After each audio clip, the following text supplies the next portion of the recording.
Medical workers, what were the most haunting last words you've heard from a patient? I've been working as a nurse for 12 years now, and I've heard plenty of last words that stick with you. But the ones that haunt me most aren't from a patient. They're from my Aunt Catherine when I was 14 years old. Aunt Catherine was my mom's younger sister, only 8 years older than me, which made her more like a big sister than an aunt. She was the cool one in the family, the one who let me stay up late watching horror movies when I slept over, who taught me how to do winged eyeliner, who always remembered exactly what I was interested in, and would show up with books about marine biology or whatever phase I was going through. When I was 13, Catherine started getting these headaches. At first, everyone just assumed it was stress from her job at the advertising agency. She was always burning the candle at both ends, working late, going out with friends, living that young professional life in the city. But the headaches got worse, and then came the vision problems. The brain tumor diagnosis came in March, right after my 14th birthday. Glioblastoma multiforme, a name I'll never forget because I spent hours researching it online, desperate to find some hopeful statistic, some miracle treatment. There wasn't one. Catherine handled it with the same grace she handled everything else. She quit her job, moved back in with my grandparents, and threw herself into spending time with family. We had some of the best conversations of my life during those months, sitting on the back porch while she smoked cigarettes she wasn't supposed to have, and told me stories about my mom when they were kids.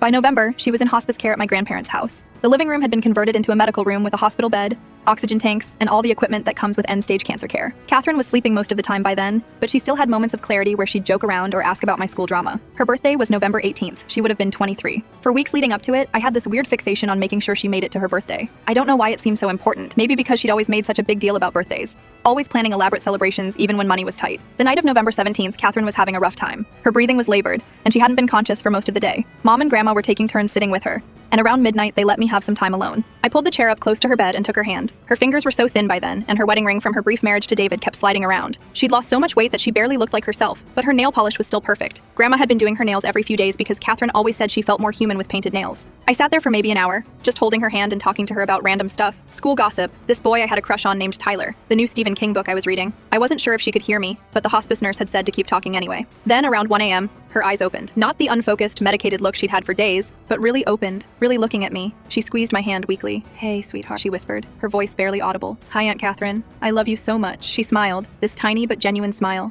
"Love you too, Emma." I don't know what possessed me to say what I said next. Looking back, it seems so selfish and childish, but I was 14 and desperate. "Can you wait until your birthday? I want to wish you happy birthday one more time, please." She looked at me for a long moment, and I could see her considering it. Then she squeezed my hand again. Okay, that was the last word she spoke. She drifted back to sleep, and I stayed with her until Mom came to relieve me around dawn. Catherine held on through the entire day of November 18th. Her breathing was so shallow that we kept thinking each breath might be her last. Around 6 p.m., Grandma brought in a little birthday cupcake with a single candle. I leaned close to Catherine's ear and whispered, "Happy birthday, Aunt Catherine. You made it. I love you." Her eyes didn't open, but I swear she smiled. Just the tiniest upturn at the corners of her mouth. She took 3 more breaths, and then she was gone. I'd forgotten about that night until I saw this question. It's been 18 years, and I'm a nurse now, partly because of those months watching the hospice team. I think about that how she used her last words to make a scared kid.